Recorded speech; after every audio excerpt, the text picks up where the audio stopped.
And we've got another soaker on the way for our Tuesday. Good morning, everybody. Welcome back to Spectrum News 1. Meteorologist Robert Suhr with you. Meteorologist Kristen Walls has the week off. We start with a look at temperatures in May. Yeah, look how cool it has been.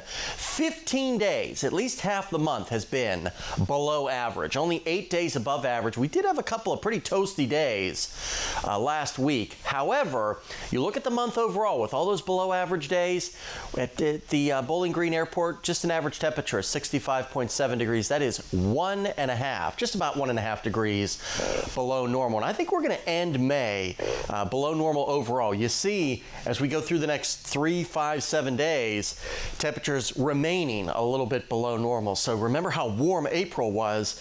Definitely not looking like the case for the month of May. As we go through the day today, definitely below average today.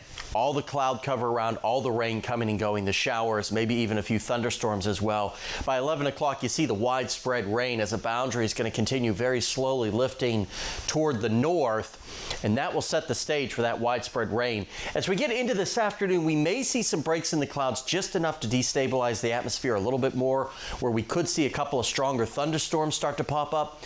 1 or 2 of those might become severe.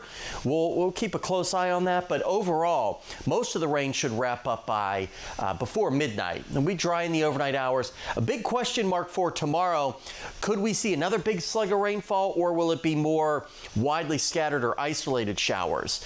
Models are really struggling with that, so keep checking back with us. But regardless, today easily a ½ inch to an inch or more of rainfall is expected. Again, we all need the rainfall here. This is really going to improve our drought conditions here.